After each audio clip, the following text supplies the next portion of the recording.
bird on a tree. I'm just sitting here.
Yo, what's up?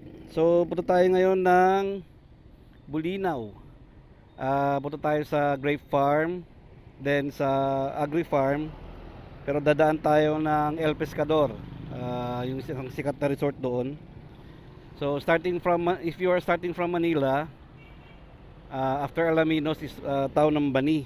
So, pag marating kayo sa town ng Bani, sa municipality, merong right turn at left turn. Turn right tayo, okay? So let's G.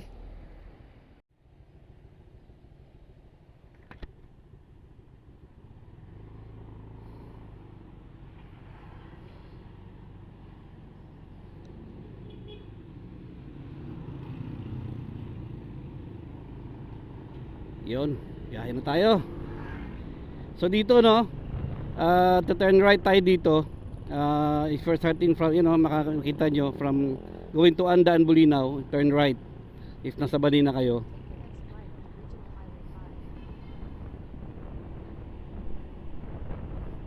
Then meron tulay.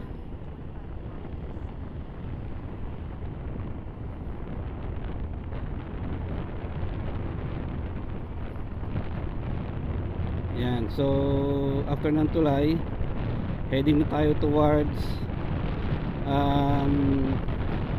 papuntang Arwas nito eh. Kung sa mga taga Bani, alam na nila itong papuntang Arwas. After Arwas is San Jose, then Chiep, yung merong sigsag. So from Chiep, merong shortcut doon. If you're going to Cape Bulinaw or sa Patar, pwede kayo mag shortcut doon na left side, magta-turn left kayo doon. Pero kung didiretso kayo gaya ko ngayon, didiretso ko ng bayan no, kasi malapit sa bayan yung El Pescador at saka yung grape farm. Tapos yung dragon farm naman ay nasa Luciente. Naku, mukhang may disgrasya yata. Ba't sila nagtitinginan? Di pala. So yun. So matatandaan ninyo no, binag ko dati ito no, itong car wash na ito sa aking right side, yung merong Uratex. At ito naman sumunod dito ay yung Drem, saan matatagpuan yung Yana Schooler at saka yung isang magandang ano din no, yung kina Kuya Koy's Vlog, yung kanilang restaurant. Sarap sila magluto. At si Kuya Koy Shata mismo yung cook nila doon. Siya yung chef. Ayan. So daan muna tayo sa gas station. Merong gas station dito sa aking right side, Petron.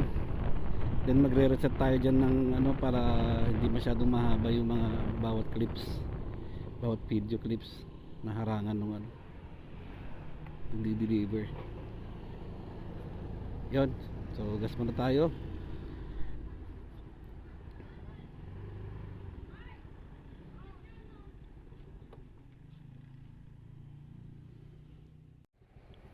So yun, diretso na tayo. Nagpagastan tayo sa dali at tayo ay diretso na. So heading Arwas na tayo.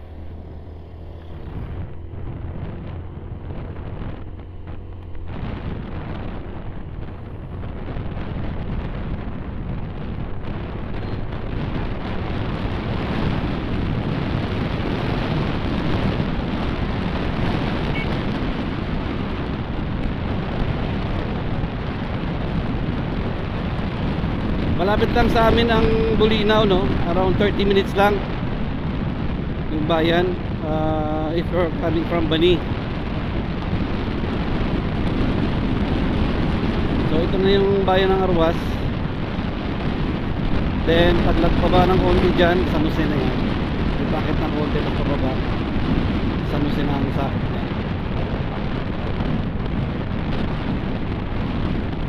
Ingat lang kayo dito sa mga area na to no, kasi ano to, napakarami ng aksidente sa lugar na ito.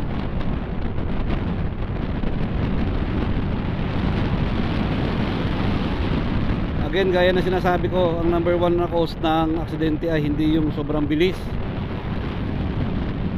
hindi yung sobrang bagal din no. Sobrang bagal nakaka-cause ng aksidente.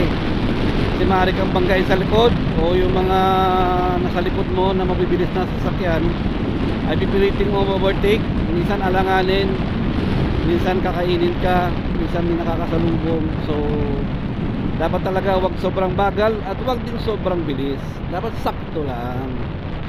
So sa mga nagbomotor, ang average talaga ng takbo ay dapat naglalaro lang sa ano, naglalaro lang siya sa 60 to 80. Yan. Kahit mga long rides lalo na no. Lalo kung belt driven yung motor. So dito no, sa Jose na ito. Pag belt driven kasi yung motor, at masyado kang mabilis, mapapwersa yung mga pyesa no, lalo na yung belt at saka yung kanyang bola no. Mapapwersa yan. So hindi maganda.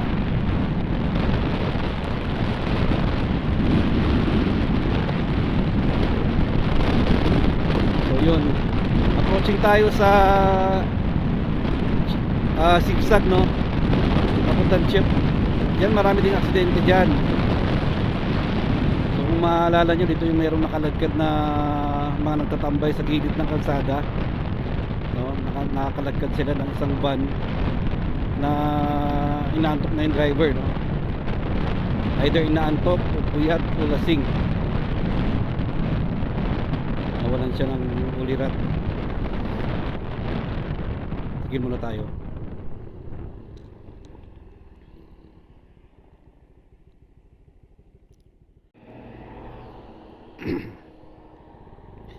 So yun, paakit na tayo ng Chip. So ito yung zigzag road. Dito pala nabutas yung gitna dito no, yan oh, makikita nyo. Nabutas yan.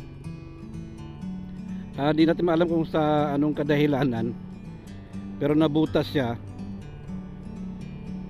At merong nalaglag dyan no, na ano, na motor. Kaya ingat kayo sa mga lugar na to no.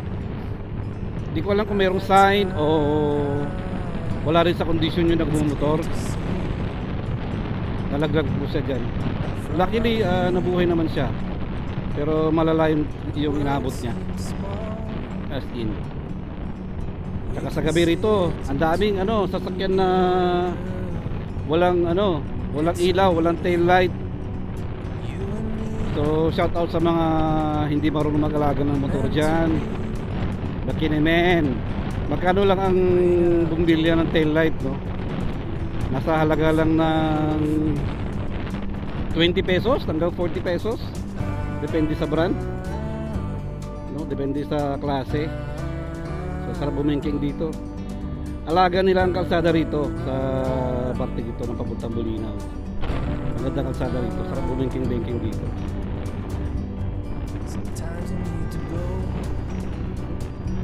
Ipapalit mo yung ano, yung buhay mo. Babiyahe ka ng gabi, wala kang tail light, wala kang ilaw, headlight, wala kang signal light. Magkano lang ang 20 pesos?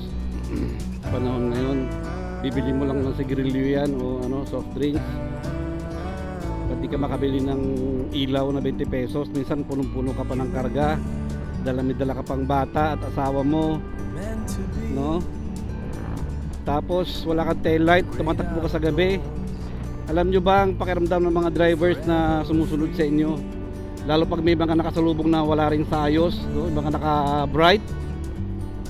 Minsan nga hindi naka-bright no? Yung mga default na ilaw ng mga sasakyan na yun, sobrang liwanag na din no? Para na rin siya naka-bright, lalo pag matataas ng sasakyan. Gagayan yan no? Yung Montero, yung mga Starex, matataas ang ilaw niyan eh. So pakiramdam mo naka-bright na rin sila, pero actually naka-ano pa lang yun, naka-dim pa lang yun. So pag yung naka-bright ka sa lubong mo, hindi mo naman nakikita halos yung sinusundan mo. Tapos wala pang tail light, yun, good luck. Minsan naman yung tail light lagi napupundi, kaya hindi na sila bumibili. Kasi ito ha, tip sa inyo ha, lalo na yung mga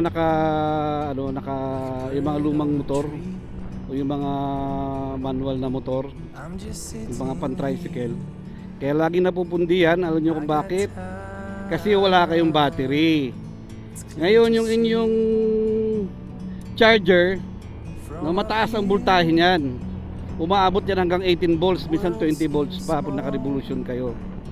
Kung 12 volts yung ilaw mo, mapupundi talaga. Pero kung meron yang battery, no, ang battery somehow nagkakaroon ng resistance, no, nare-regulate niya yung, hindi naman nare-regulate actually, pero nailalapit niya sa 12 volts. So siguro maximum 13, 14 volts, no, 13.8 volts, no, yung mga nakitindi ng electrical. So hindi niya mapupundi yung inyong ilaw.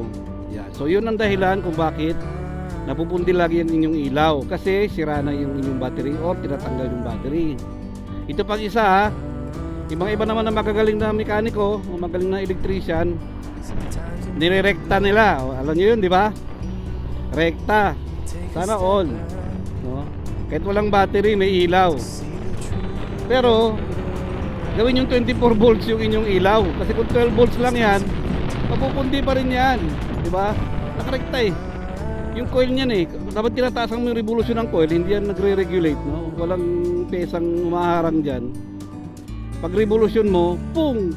Putok ulit yung bumbilya. Kaya sabi mo, pagdalang bumili, kasi lagi naman napupundi. Yun ang dahilan, kasi nirekta mo, no? Tapos pag hindi ka naman naka-revolution, yan yung papuntang ano pala, shortcut na isa, pagdadaan ka ng patar, left turn ka dyan.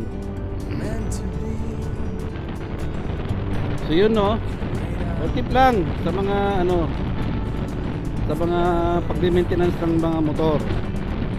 So yun ang cost ng pagkaka-pundi ng inyong ilaw, kasi walang baterya o sira ang baterya, diba? Yun talaga ang dahilan.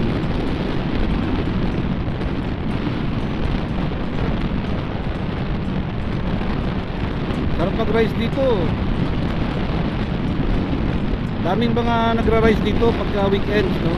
Minsan biyernes pa lang ng gabi, biyahe na sila. Uwi sila ng linggo ng umaga o linggo ng tanghali. Daming pupuntahan dito. Dito yung Patar, nandito yung papuntang Tondon. Mamaya tuturo ko sa inyo yung papuntang Tondon. Nandito yung Tabulinaw, Old Rock, El Pescador, Grape Farm,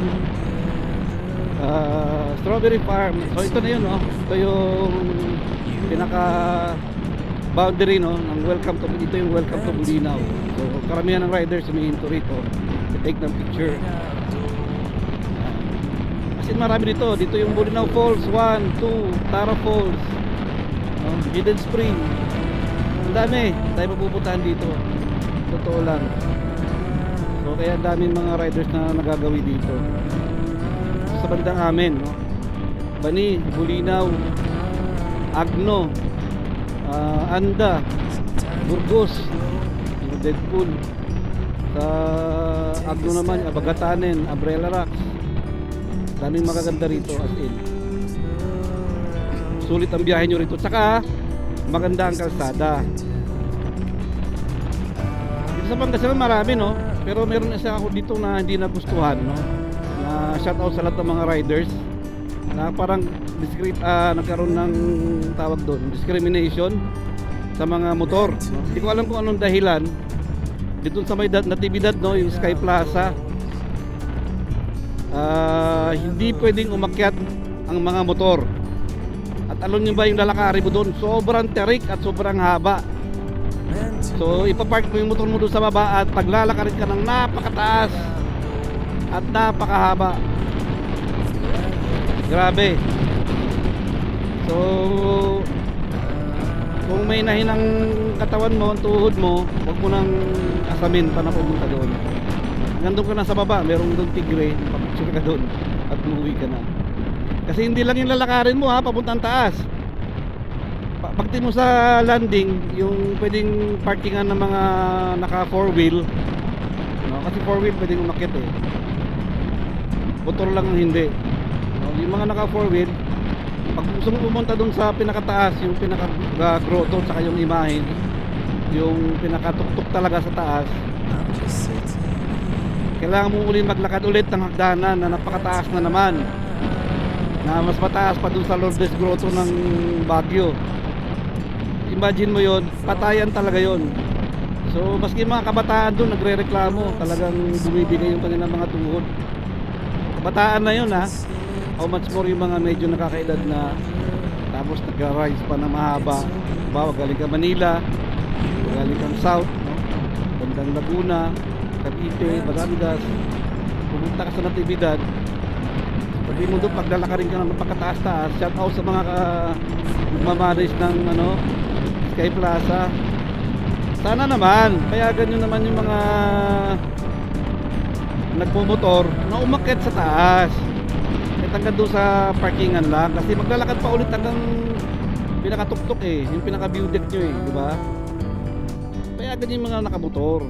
Anong dahilan bakit hindi nyo pinapayagan? Yan ang malaking tanong. Take a step back. Tingnan tayo mamaya ng konti doon. Yun, galing na naman na sir. Electric yan nakakatakbo yun hanggang 30 kilometers. Electric na tuktok.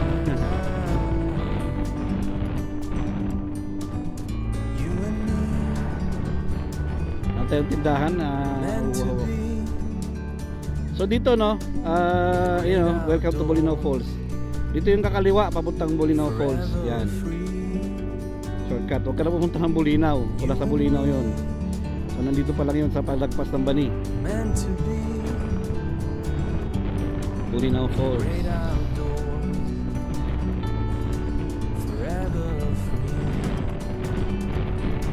Tindahan yan. Sana bukas. Ito naman. Magre-reset na lang ako.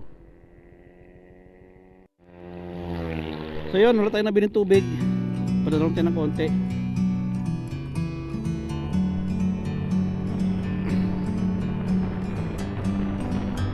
Meron din dito, dati na-vlog ko yung Hidden Spring. Kaso sarado ngayon, hindi ko alam kung bakit. Sinarado nila. I'm just sitting here. Sarado ng konti at merong makakaliwa sa likod. Victory liner. It's clear to see from up here. The world seems small. We can sit together. It's so beautiful. You and me, meant to be. Ito, ganda ng kalsada rito. Forever Hindi gaya doon nung biyahe namin nung isang araw sa Gabaldon, Bios, Garapon. Maraming kalsada ron. Daming ginagawa at maraming pang gagawin. Mga bitak-bitak, nakatakot. Lalo sa mga motorista, sometimes you motor, need to go. riders. Nakakatakot. Take a Kasi step ang lalalim ng mga butas. Sa semento to see the truth butas-butas ang semento ron. around you. Sa lakas pa ng hangin, From a distance you can pag tell. umiwas ka, gigewang ka. Tutulak ka ng hangin. So, ingat sa mga riders na nagpupunta doon. Dito sa bandang Pangasinan, makaganda ng kalsada rito. Simentado tapos inispalto pa ulit. Meant to be Nakatigil. Nagtatamon yata. the great outdoors, forever free. Ayun. CWH. You and me, meant to be in the great outdoors. So, sa area na to, pag kumanan ka dyan, papuntang Anda. So, yung mga napupunta ng Anda, yan, dito yun.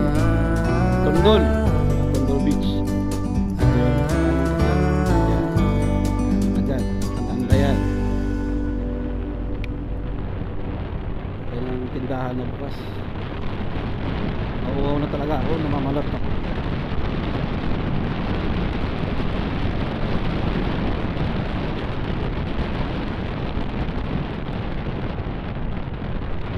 Buti may mga drivers na nag-a-adjust, no? Pag alam niyo umovertake ng alanganin yung sa harapan, nagme-minor sila o nagme-mereno sila. Tama yun.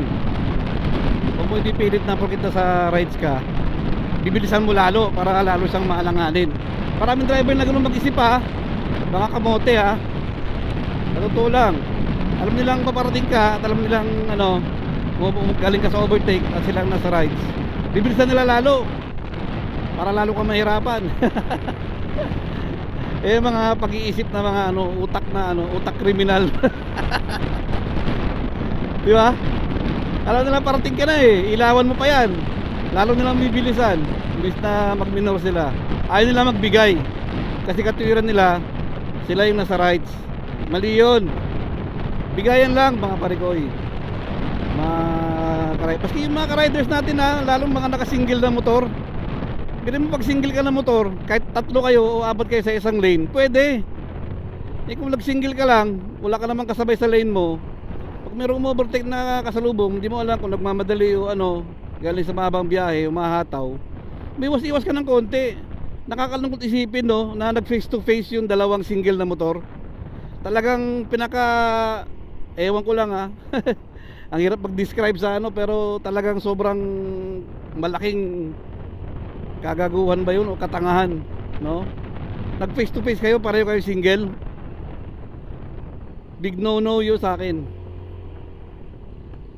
Hindi kayo nagkabigayan. Laki-laki ng kalsada. Sinusundan tayong truck, no? Pag ganyang mga truck na may kargang buhangin, bato, huwag kayong masyadong dumikit. Or walang yung basto, visit. Gulat pa ako. Okay, masyadong didikit at okay masyadong titiwala sa mga yan kasi minsan nalalaglag yan, lalo pag walang net. Sa ibang lugar nire-require na magkaroon ng net yan eh. Pag walang net, mag-iingat na kayo kasi pag kayo nalaglagan, lalo pag nakakotse kayo, kahit nakamotor kayo no, napakadelikado malaglag kahit malit na bato lang. Tumatakbo kayo ng mga 80 o 60, masakit na yun. Kahit naka-helmet ka, babasagin ang helmet mo nun. Yung pinaka-shield ng helmet mo, ito, pinaka-salamin. So, ingat lang talaga. Yan, Victory Liner na yan, yan yung kaskaserong driver. Nakataw yung mga patakbo.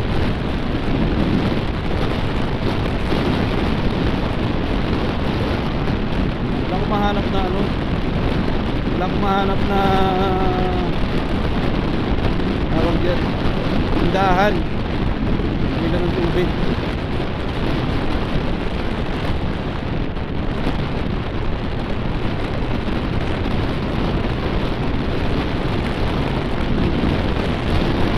Bilis niya oh, nagpo siya ng 100 plus, 110 na ako yun.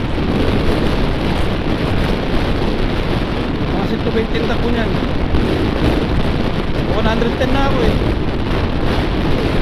Itong motor ko may bibilis pa ito, hindi ko lang sinasagad kasi gaya ng sinasabi ko sa inyo, pag mga long drive huwag masyadong abuso sa motor. Kailangan chill ka lang kasi lalo pag belt yan, may init yan eh.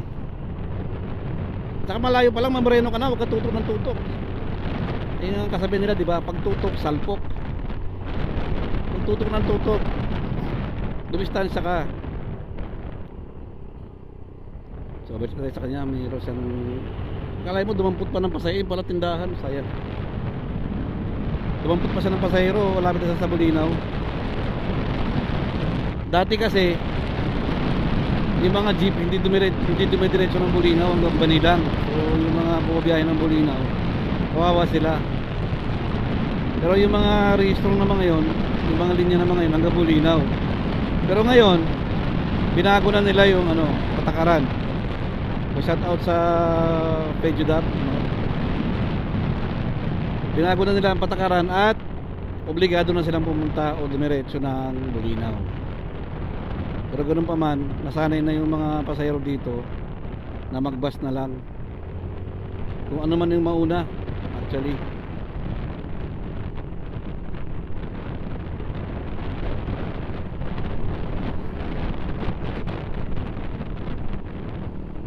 Hanap ako ng tindahan. Una-unang talaga ako eh. Sa kanalamunan ko.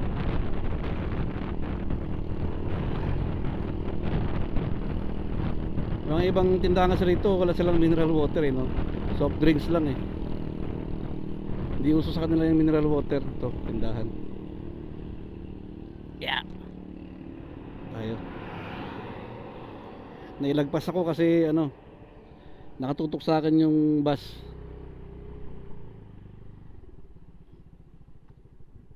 Malamang merong mineral dito. Kung walang makatapat sila o dalawang tindahan makatapat. Pag walang mineral, obligado soft drinks.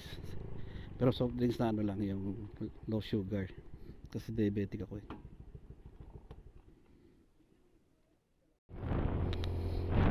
So yun, back to business tayo. Business. Dito pala yung papuntang Campuur, oh. Kaliwa ka dyan.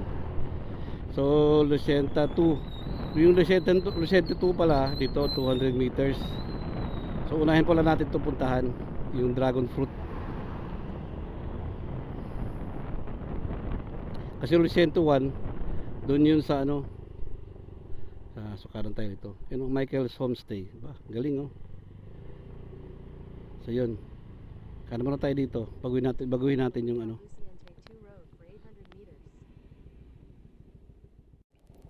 So yun, unahin natin puntahan yung Dragon Farm. Kasi dito na tayo sa Luciente.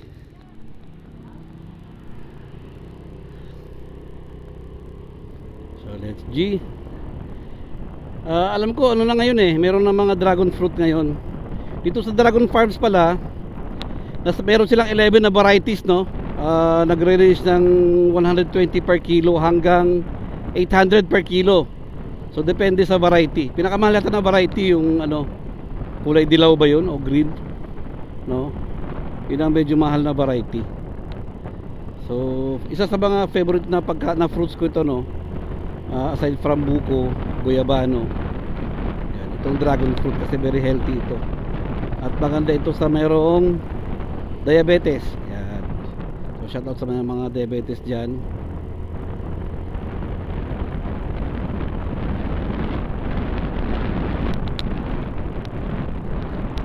Mga member ng media betes. Yan. So pansin nyo, no, pagka mga inner roads, no, mga sementado, may bitak-bitak. Alam nyo kung bakit. Alam nyo na siguro kung bakit. Unang-una, hindi siya ganun kasolido, no? Kasi malilit lang ang budget ng mga barangay roads eh. So kung dadaan pa yan sa maraming kamay, alam nyo na,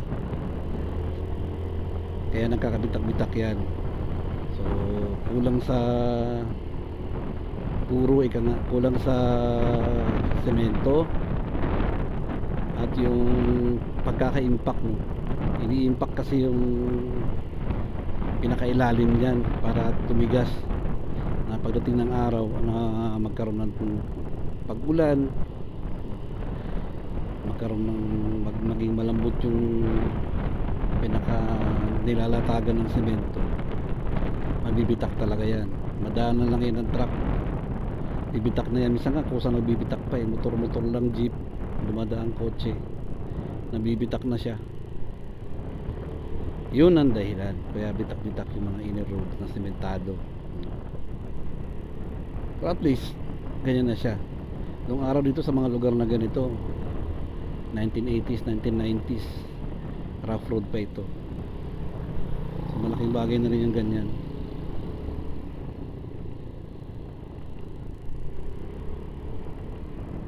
Seven minutes daw bago tayo makarating ng Dragon Farm. Meron naman siguro malaking karatula yun along the road.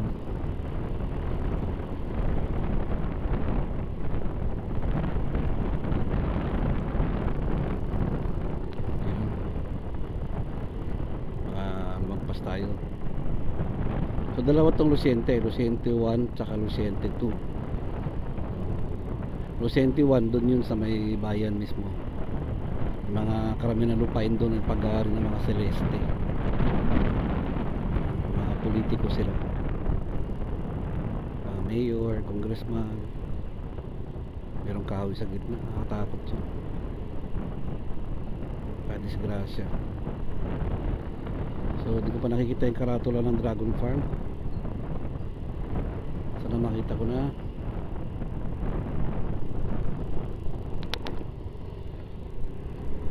Merap yung sinusundan mo tinatalunan niya lang yung mga lubak.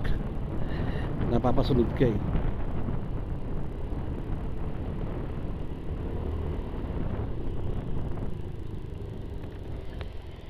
Excuse me po ma'am.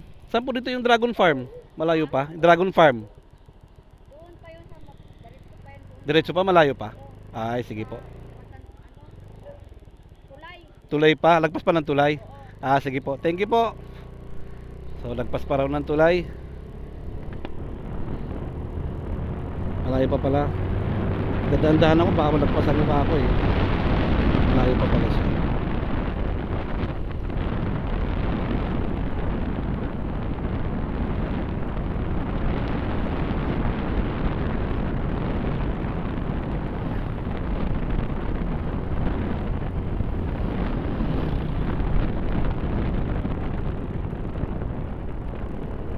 Galing nang nito mga lagayan ng basura Pero kailangan talaga silang lagayan segregate.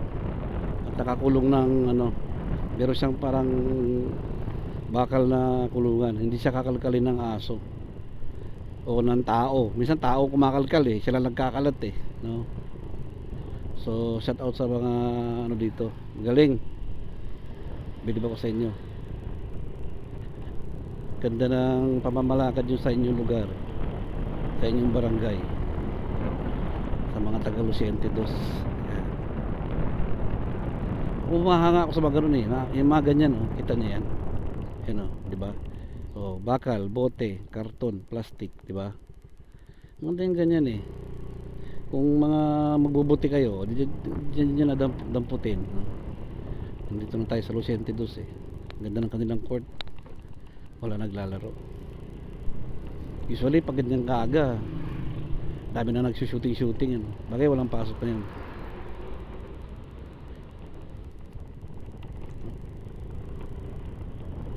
Magaganda na rin mga bahay dito, malalaki.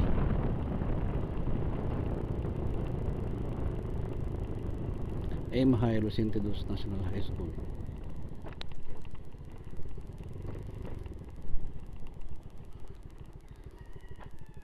Yun lang, may paliko.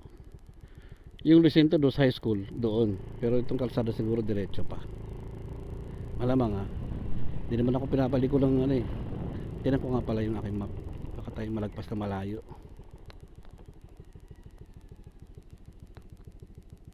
Yun diretso lang daw. Sabi ng aking map. So 1 minute na lang pala. Tama lang pala yung 7 minutes from the highway. Diretso lang, hindi ka liliko. Pero kasi nakaligo rito, nakalagay kasi doon Luciente 2, turn right. Yung pala yun, yung high school lang. Pagkakalam ko diretso pa rin to ng bayan diretso ng bayan tong Luciente 2. Baka diretso to ng Luciente 1. Bata. Ng bata. So lagpas pa rin ng tulay. So dito yung tulay. Yan ang tulay. Yun, 200 meters na lang daw. So diretso pa tayo. Tulay, 200 meters. Saan kaya? Sa left o sa right?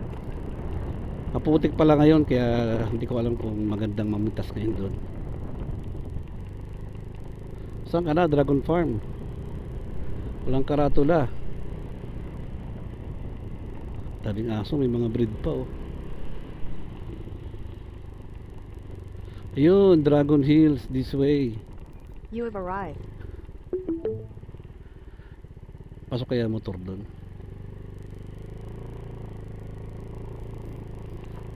Kat natin. May daan naman ng kalsada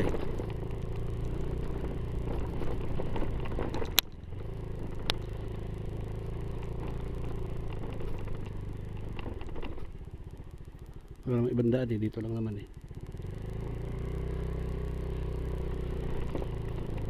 So papasok siya ng kalsada. So malamang dun pa. tanong tayo dun sa tao.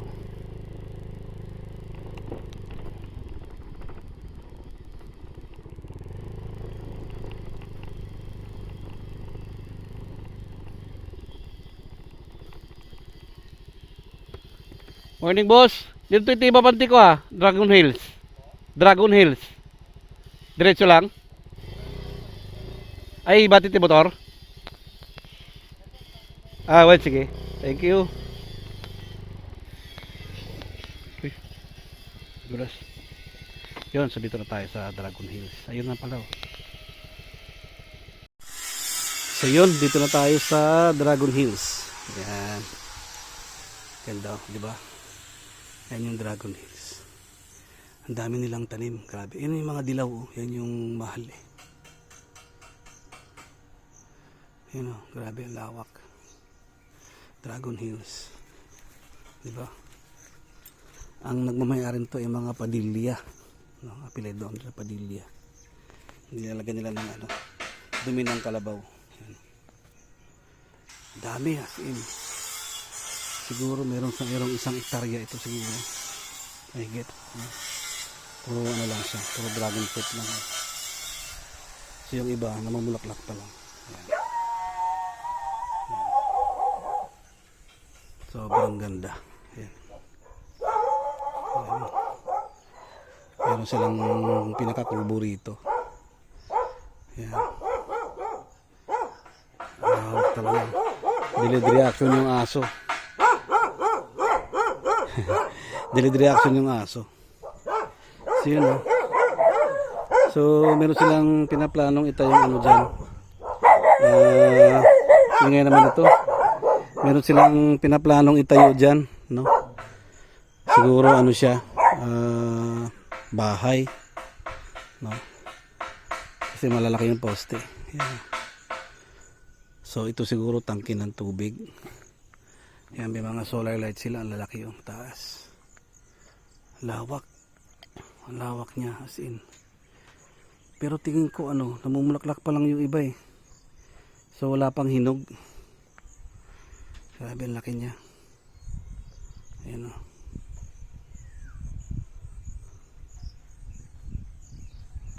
Laki. Mga nagmamayari doon ito ay mga Padilla. Ayan. So tingin ko wala akong mabibili ngayon Ako lang ito. Orange tuyak lang siguro ako Tapok. Yun. Ito yung Dragon Hills Farm. Ayan. So meron po kayong 11 na variety no. Napanood ko sa isang vlog 105 na po yun. 105 na variety. Grabe ang labi po. Padilla po ang apelido ng mga pamilya ninyo no. Opo, pero naikamang kayo lang dito ay Bulinaw. may kamang akto ng taga Bulinaw, akmot lang ng dulo. J Dulo. Sampalok? Sampalok Bulinaw. Yan. Si Madam, sila po yung may-ari dito, alam ko. Mga pamilya Padilla po sila. Ano pong pangalan ninyo, ma'am? Geraldine. Geraldine Padilla, yung asawa niyo Jessie. Jessie ba yun? Junior. Junior Padilla. Junior Padilla. Pero hindi kayo relative na mga nila Robin Padilla. Kapilido lang nila. Kapiledo lang siguro. Marami kasi Padilla. Sa Bani, marami rin Padilla. Taga Bani po ako. Isang malit na vlogger lang. Actually, lang. Gusto kong... May hinog kasi kahapon. Doon na yung may hinog. Oo. Harvest lang kasi kahapon. Oo. Naubos. So, magkano po per kilo ngayon? 180 po sir. 180, taas no? Anong variety yun? Dati 120 dati. Ay, iba po noon. Last year po Last yun. year pa yun. Oh. Pero dati po nasa 200 po kami sa first monsoon. Sa first monsoon. May 180 to 160 ganyan. Maputi kasi. Depende po Ito sa- po, hindi ito binibenta. Pag napitas na, mas mura. Depende kasi sa sir, sa variety kaya may ibang presyo. Kumain po kayo Oh. Saan kain ko? Kaharabis lang pala, no? Hindi ko na kinukutsilo to eh. Inaano ko na to. Kasi na ilan na din doon. Nakikita ko sila. Oo, pero bibira-bira pa. Ako hindi pa. Wala akong balak mag-picking kasi Kahapon marami. Oo. Talagang Sinadya ko lang talaga. Sabi ko may nag-vlog na dito. Oo. Yung taga nung Ito yung 350 per kilo na dilaw na variety. Pero marami to na dilaw na variety. 105 na pala.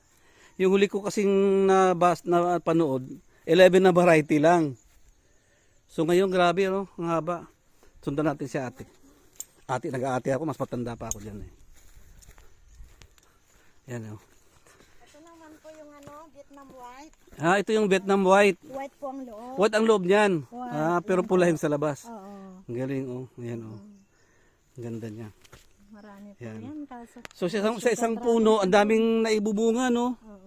Naabot po siya ng 72, ganyan. Akit ako dun sa taas Sige po. Akit para po. maano ko. Tawag diyan. Pera gulong. Yan. Grabe, 1 hectare ito. Ilang puno po 'yun? 100. Ay 2,000 na puno, no. Mahigit, no. Saka yung puno nila, semento na. Yung iba kasi nakikita ko kahoy. Sa kanila semento tapos gulong lang ng motor. Yan oh. Ang lawak nga, mayroon pa hanggang dun sa baba. Oo. Grabe, 105 na variety. Kaya kita mo lahat oh. So meron na rin silang doon. Grape farm. Ayan oh. O di ba? Pero hindi raw sila nakapagpabunga ngayon kasi umuulan. Ang grapes pala pag umuulan, malalantay ang bulaklak. Grabe, ang ganda. Di ba? Sa view pa lang sulit na tayo yo. Di ko lang naabutan kahapon, nag-harvest sila kahapon eh. Yung pinakamagandang variety, hindi law. Yung 800 per kilo. Ayan oh.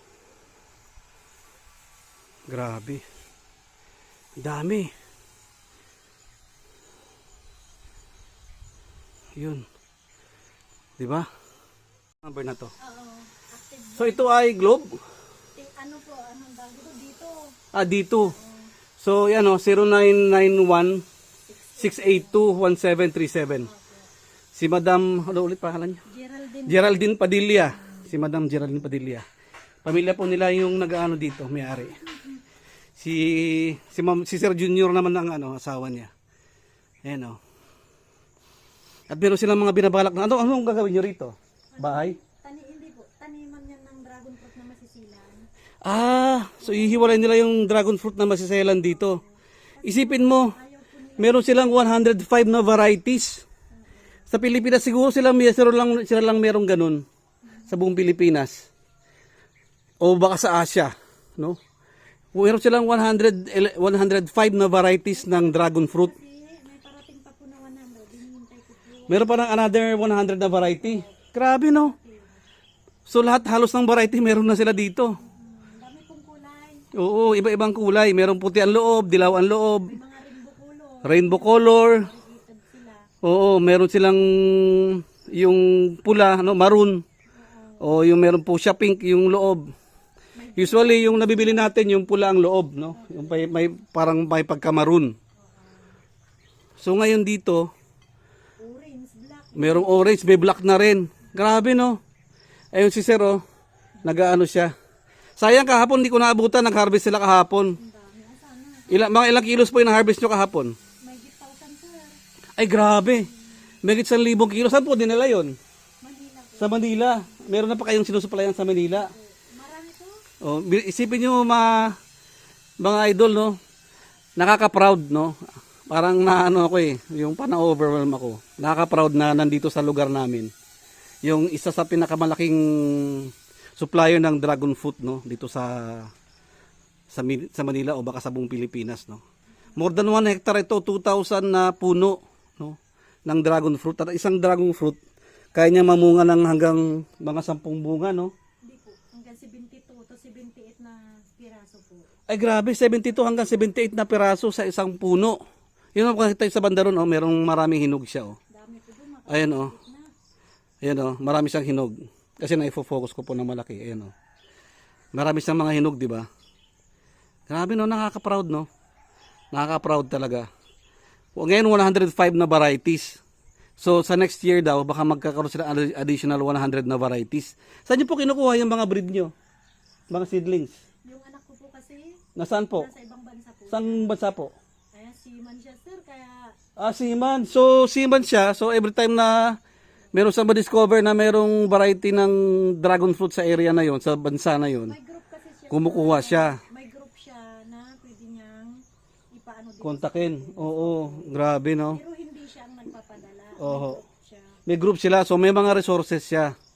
So talagang kinarir na nila talaga yung pagtatanim at pagsusupply ng dragon fruit. At imagine talagang ano siya first class yung talagang alagang-alaga. Kita mo yan walang hindi siya ganun kasukal no. Talagang naalagaan na lang gusto. Kita mo yan nakahilera talaga sila lahat. Tsaka yung poste niya, yung usual na kahoy, hindi na ito pang matagalan na talaga siya Semento na yung kanya mga poste. Tapos yung itong area na to, lalagyan niya raw yan ng mga masiselan na dragon fruit na variety. At sa banda ron, yung kanina pinakita ko sa inyo, meron na rin silang grapes dito. Nakakatuwa. Kaya lang ngayon daw, hindi pwedeng palang magpabulaklak ng grapes pag tag-ulan. Kasi sila sir pag naulanan. Oo, natutuyot sila, nalulusaw ang mga bulaklak. So, talagang meron na sila nung technology, Meron talaga silang magaling sila na farm technician. Sila mismo. Hands-on sila. Ayun si sir, yung makita mo may mga hinog doon, na puno. Grabe, ang dami. May tambayan dito, yung mga pagod, mga mahihinang tuhod, huwag na umakyat sa taas. Pwede din kasi sila ang mamitas para sa inyo. So, ang range po ngayon ng, ng dragon fruit, ma'am, ay 180 pataas. Hindi po, pababa na po. 180 pababa. Ang price. Ang presyo ngayon po nasa 180 to 160 ganyan. 180 to 160 lang. Po yung red. Oo, yung mga red. Kasi yung mga, yung masela na presyo, meron na silang pinagdadala na actually. Medyo matataas po. Yung matataas na presyo, yung maabot ng hanggang 800 per kilo. So kumbaga, mga nakakontrata na yan. Hindi pa yan hinog, nakakontrata na yan. No? Malamang sa mga malalaking hotels, sa mga 5-star na hotel, baka yung mga nakakain yung dragon fruit doon, nanggagaling dito. Dito sa Bulinaw. Sana pupunta sa mall yung mga Oo, napupunta daw sa mall, di ba? Yung mga totyal dyan, na mga gusto nila yung mamahaling pagkain, na nabibili mo lang sa ibang bansa, yung variety ng dragon fruit, ay meron po dito sa Pilipinas, particularly dito sa San Vicente, sa Luciente 2, Bulinaw. Ayan. sayang sir. Oo. Sayang talaga, hindi ko inabutan. Yung ice candy po, ice cream. Oo. Jam. Ay, grabe. Makakaroon na sila ng ng mga jam. May product po kami. Oo. Naubos po yung ice candy. Oo, yan may meron sila mga ice candy, ice cream, Opo. jam. Wow. Ayan ilatag ko po rito. Ayan. So ito po ay turon. Hindi po. Ice candy. Ito yung ice candy, sorry. Ice candy, ice cream po yan. Ice candy, ice cream. Ayan ito, Ice cream po yan. ice cream yan. Tapos ito, Jam. jam 130 pesos lang Saan ka pa? 220 ml po yan. Gaano kalaki itong ilang ml po to? Oo. Yan po. Ilang ml po 'yon? 220. 220 ml. Pupunta kayo ng Baguio, magkano doon ang jam? 350 yung ube. 'Di ba? Kung tutuusin, mas mahal ang dragon fruit kaysa ube. 'Di ba? Dito lang yan. Pag maraming pupunta ng Bulinaw, hindi nila alam pupunta dito. Madali lang pupuntahan. Nasa highway lang po siya. May makikita kayo papuntang Luciente 2 bago kayo makating ng bayan ng Bulinaw. Yan may mga prices nila 50 pesos, 80 pesos, 200 pesos yung ice cream. 'Di ba? Nakaka-proud, 'di ba? Ayan ice cream, dragon fruit cuttings, dragon fruit ice cream. Yan. Meron na magbenta sila ng plants, ng concrete post. So kung gusto mong magtayo ng sarili mong dragon fruit farm, pwede ka nilang suportahan kasi nga marami silang resources, Imagine ngayon meron silang 105 na variety at meron pang soon another 100 varieties, So dito lang yan matatagpuan sa Dragon Hills Agri Farm. Pag-aari po ng Mr. and Mrs. Padilla.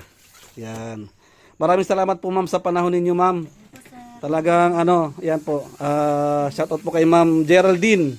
Ma'am Geraldine Padilla at si Sir Junior nandun. Ang sipag ni Sir. Siya hindi naglalagay ng pagkain ng dragon.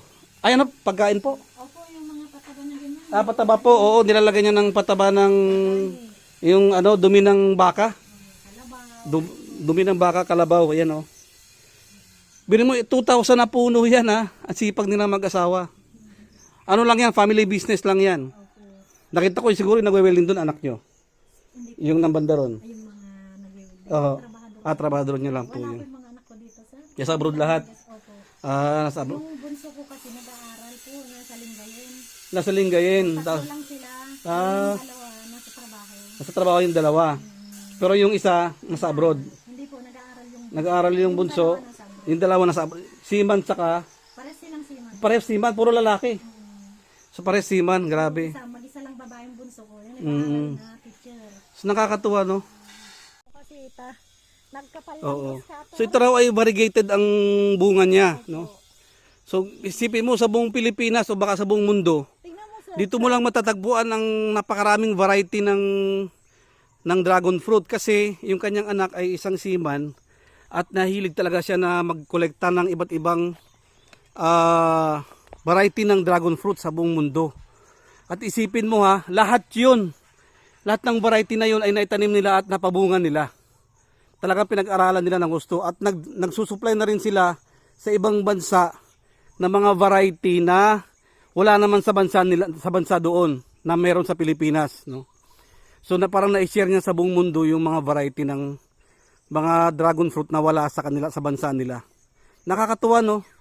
Ito naman ay mga grapes, no? Curve ang dahon. Oh, curve yung dahon niya, oh. Nakakatuwa. 'Di ba? Ito naman ay mga grapes, no?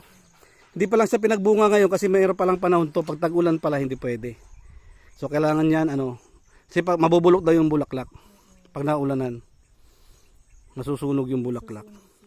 Nakakatuwa yan kasi na-establish nyo na yung dragon fruit sa Pilipinas, ha? Sa buong Pilipinas, sa buong mundo. Na-establish na nila yung dragon fruit. Hindi po kasi nakikita sa baba, natakipan ng grapes yung isa Oo. sa dragon fruit. Pag doon, Yan, grabe, ang laki niyan.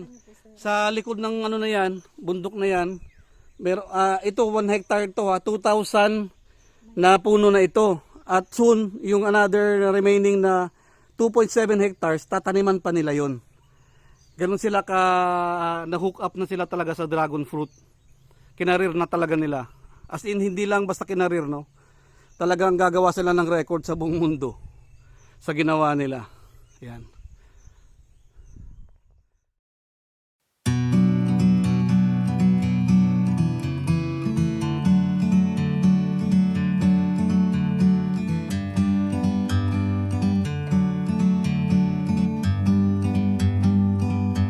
Like a bird on a tree, I'm just sitting here. I got time, it's clear to see. From up here, the world seems small. We can sit together. It's so beautiful, you and me.